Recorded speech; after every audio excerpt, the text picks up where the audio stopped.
जी, अब हम कार्गो की बात करें कि जो turismo पे होता है, turismo में हमेशा होगा कि la carga sobresale por delante और por los laterales, यानी कि ये साइडों पे और आगे पे कार्गा निकल नहीं सकता है। ये सिर्फ और सिर्फ आप कार्गा बैक साइड पीछे निकल सकता है। और बैक साइड में भी ये देखें कि नीचे उसने उसकी लॉन्गिट्यूड बनाई हुई है कि उसकी लंबाई कितनी है, और सिर्फ और सिर्फ कहता है कि सोलो से परमिटे que la carga sobresale por la parte de trasera, के पीछे साइड से निकल सकता है। लेकिन उसमें क्या है कि उसमें इसने दो हिस्सों में डिवाइड किया होता है कि डिविसिबल जो होता है वो 10% है और इनडिविसिबल होता है वो 15% है। इसमें क्या क्या मतलब होता है कि बहुत कार्गा ऐसा होता है कि जो एक हिस्से में होता है वो उसे इनडिविसिबल कहते हैं, ये पूरी लंबाई का 15% जो है होगा। और जो कार्गा डिविसिबल होगा यानी कि दो तीन चीज़ों में होगा वो 10% होगा। ये बात याद रखिएगा कि तुरिस्म में कार्गा यही। हाँ जी, और मोतस में ये होता है कि प्रोहिबिdo que la carga sobresale por delante, कहता है कि ये मोटरसाइकिल पे कार्गा आगे से नहीं पसार हो सकता। ये हम कार्गे को आगे से वो पसार नहीं हो सकता है। ये हमेशा साइड पे और पीछे पे कार्गा हम कर सकते हैं। और जो साइडों पे कार्गा आपका सोबरे सालगार हो सकता है वो 25 सेंटीमीटर है, सॉरी 50 सेंटीमीटर है, यानी कि 25 सेंटीमीटर एक साइड पे हो सकता है, 25 सेंटीमीटर दो साइड पे हो सकता है। और पार्टे त्रासेरा में जो है ना, पार्टे त्रासेरा में ये 25 सेंटीमीटर होता है। पार्टे त्रासेरा का मतलब पीछे वाली साइड पे होता है।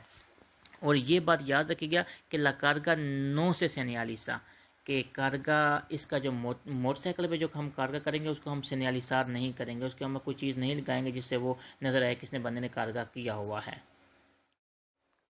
अब हम कामियोनेस और फुर्गोनेटस की बात करेंगे।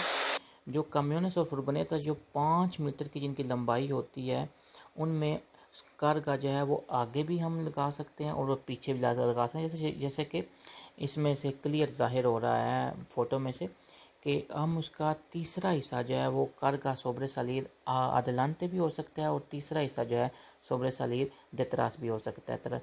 और साइडों में भी कभी अगर हमें ज़रूरत पड़े तो हम कार्गा कर सकते हैं। लेकिन ये याद रखिए जो 5 मीटर के लंबाई के काम्यून हैं उनमें लंबाई का तीसरा हिस्सा जो है वो परमितीर किया जाता है कि वो तीसरा हिस्सा आगे भी हम सोबरे सलगार कर सकते हैं और पीछे भी सोबरे सलगार हो सकता है।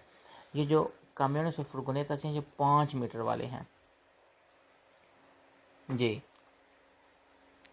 और अब हम बात करेंगे काम्योनेस और फुर्गोनेतास जो हैं जो जिनकी लंबाई 5 मीटर से ज़्यादा है। इनमें क्या होता है कि जो कार्गा जो है वो सोबरे सलीर हो सकता है por delante y por detrás y algunos casos por laterales, किसी खास कंडीशन में साइडों पे भी कर सकते हैं। अब इनकी लंबाई कितनी होती है, ये जी 2 मीटर अदलांते हो सकते हैं और 3 मीटर जो है देतरास हो सकते हैं। यानी कि वो फुर्गोनेतास और काम्योनेस जिनकी लंबाई 5 मीटर से ज़्यादा है उनका हम जो कार्गा सोबरे सलीर होगा आगे वाली साइड पे वो 2 मीटर होगा लंबाई में, और जो कार्गा सोबरे सलीर होगा बैक वाली साइड पे वो होगा 3 मीटर लंबाई में। लेकिन ये बात अब याद रखिएगा कि कार्गा जब भी आपका सोबरे सलीर होगा आगे और पीछे आपको उसको सेनियालिसार करना पड़ेगा, किसी चीज़ से सेनियालिसार करना पड़ेगा। मोटोसिक्लेटा में नहीं करना पड़ेगा लेकिन काम्योनेस और फुर्गोनेटा में करना जी। अब जो काम्योनेस और फुर्गोनेतास हैं, जैसे कार्गा देलांतेरा जो है उसमें हम कौन सी लाइट यूज़ करेंगे, उसको हम कैसे सेनियालिसार करेंगे। तो जो कार्गा जो आगे से सोबरे सलीर होता है, जो आगे से आगे निकल रहा होता है, उसको हम दिन में तो किसी चीज़ से सेनियालिसार नहीं करेंगे, लेकिन रात को हम देखें जैसे फ़ोटो में नज़र आ रहा है कि वो सफ़ेद लाइट से सेनियालिसार करेंगे। और जो कार्गा जो है वो पीछे वाली साइड से निकला होता है, उसको हम सेनियालिसार सैम्परे करेंगे, टूरिज्मो में भी करेंगे और ट्रांसपोर्ट दे मर्कांसिया में भी करेंगे। यानी कि अगर गाड़ी से मैं निकल रहा है तो वहाँ पे भी इस करेंगे। अब ये जो बात अब हाँ जी, जो camiones o furgonetas में carga incendio, ये समझ आ रही है आपको कि ये 2.55 सेंटीमीटर का होता है ये। तो अब ये laterales वाली साइड पे 40 सेंटीमीटर निकल सकता है, लेकिन इसकी टोटली लंबाई जो है 2.55 मीटर होगी। और इसको भी इसी तरह से न्यालिसार करेंगे जी।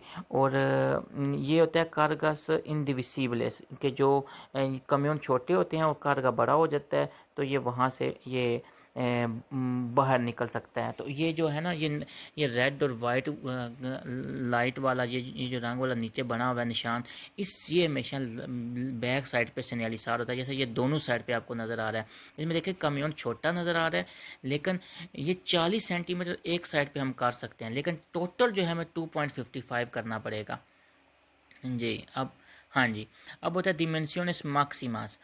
अब जैसे कि आपको पता है कि जो कम्यूनेस 4 मीटर ऊंचाई में होते हैं और 2.55 मीटर जो है ये इनकी चौड़ाई होती है, तो क्या कहते हैं इनकी लॉन्गिट्यूड जो होती है 12 मीटर होती है। लेकिन क्या है, जो कार्गा होगा वो मैक्सिमम जो होगा वो 16.5 मीटर लंबाई में होगा। ये नहीं हो सकता कि आप जो है 2 मीटर आगे कर दें, 3 मीटर पीछे कर दें, ये 17 बन जाएगा, वो ऐसा नहीं होगा। ये 16.5 मीटर जो है ये टोटल लंबाई में इसका कार्गा हम गिनेंगे जी। और डिमेंशनस मैक्सिमस, ये डिमेंशनस मैक्सिमस इसमें होती है कि ये इसकी जो मैक्सिमम जो है डिमेंशन होती है कि जो कम्यूनस जो है इस स्पीड के होते हैं जी। अब होता है एक्सेस ऑफ द कार्गा लातेरालिस के हम कितना ज़्यादा लेटरल साइड पे, साइड वाली साइड पे कितना ज़्यादा कर सकते हैं। ये जी जैसे मैंने पहले भी आपको बताया था, ये जी मैक्सिमम 40 सेंटीमीटर होता है। लेकिन अगर आपका 2 मीटर चौड़ाई का कम्यून है या गाड़ी है तो 40 80 होगा, तो 80 जो है वो नहीं काउंट किया जाएगा। वो मैक्सिमम आपको ये परमिट कर सकते हैं कि आप 2.55 सेंटीमीटर करेंगे, कि आप 55 सेंटीमीटर करेंगे, वो आप जैसे आपकी मर्ज़ी है वो कर सकते हैं। एक साइड पे 30 कर लें, एक साइड पे 25 कर लें, जैसे आपकी मर्ज़ी है, लेकिन टोटल 2.55 होगा जी। एक्सेसो de carga frontal y trasera। अब जैसे मैंने पहले ही बताया है कि जो एक्सेसो de carga frontal y trasera है कि ये 12 मीटर की लंबाई होती है, 2 मीटर आगे होता है, 3 मीटर पीछे होता है, ये 17 बनता है। लेकिन हमने 17 नहीं का यहाँ पे कर सकते हैं, यहाँ पे 16.5 ही होगा। तो किसी जगह से आप कम कर लेंगे, किसी से ज़्यादा कर लेंगे, लेकिन जो मैक्सिमम लिमिट बताई होती है, लेकिन ये 16.5 मीटर लंबाई इसकी होगी टोटल जी। हाँ जी, अब जो है कहता है कि नो मास प्लासस de las autorizadas en las documentaciones, कि अब उसमें कहता है बंदे उतने ही बैठेंगे गाड़ी में जितनी उसकी मैक्सिमम इजाज़त होगी। अगर 5 सीटों वाली गाड़ी है तो उसमें 5 ही बंदे बैठ सकते हैं। अगर 9 सीटों वाली गाड़ी है तो उसमें 9 ही बंदे बैठ सकते हैं। ये नहीं होता कि कोई बंदा नीचे बैठ गया या माला 13 में बैठ गया, वो पॉसिबल नहीं होगा। हाँ जी, अब पैर रोकी होती है कि जो आप कुत्ता होता है हम उसको कैसे लेके जा सकते हैं। तो उसमें जी ये होता है कि उसको हम खुला नहीं छोड़ सकते हैं, ना ही उसको हम जो लोग ये होता है गोद में बिठा लेते हैं या बाजुओं में ले लेते हैं, ये नहीं होता जी। उसको खुला नहीं छोड़ सकते। तो सेकंड या एल ट्रांसपोर्ट कौन सिंतुरून de seguridad, ये जो उसको अगर तो आपने गाड़ी के अगली साइड पे बिठाया हुआ है तो उसको सिंतुरून de seguridad के साथ कोलोकार करना होता है, उसको साथ अटैच करना होता है। और अगर आपने उसको माला 13 में बिठाया हुआ है तो जैसे आपको फ़ोटो में नज़र आ रहा है कि एक जाली बनी हुई है कि ये डिक्की और सीटों के दरमियान, तो आपको वो जाली लगानी पड़ेगी अगर आपने डिग्गी वाली जगह पे कुत्ते को बिठाया हुआ है, क्योंकि इसकी इजाज़त नहीं होती है जी। हाँ जी, और ये जी सिग्नलिज़ेशन है कि जो कंडक्टर नोवेल होगा, जो जब नया लाइसेंस लेगा तो जो वो एल ए का उसको सिग्नलिज़ेशन करना होगा। और जो व्हीकल्स लार्गो होंगे वो ये लंबी वाली लाइन करेंगे, सिग्नलिसार करेंगे। और जो व्हीकल्स 12 मीटर तक होंगे वो जो छोटे सिग्नल हैं वो सिग्नलिसार करेंगे अपनी बैक साइड पे है। ये जी सिग्नलिzación है जो personas discapacitadas हैं, जो discapacitadas होंगे वो ये सिग्नल लगाएंगे। और जो ट्रांसपोर्ट स्कोलार होगी, जो गाड़ियाँ ट्रांसपोर्ट स्कोलार करेंगी, बच्चों को लेके जाएंगी, वो ये सिग्नल लगाएंगे। क्योंकि इसकी वजह ये होती है कि इन्होंने जगह जगह पे पार्किंग इसी इन्हीं लोगों को लिए की होती है, तो वहाँ पे यही लोग जो है वो गाड़ी पार्क कर सकते हैं, तो इसलिए ये सिग्नल उनको लाजमी लगाना पड़ेंगे जी। और ये व्हीकल्स स्पेशलिस्ट हैं, जो जो रेड वाला सिग्नल है ये वही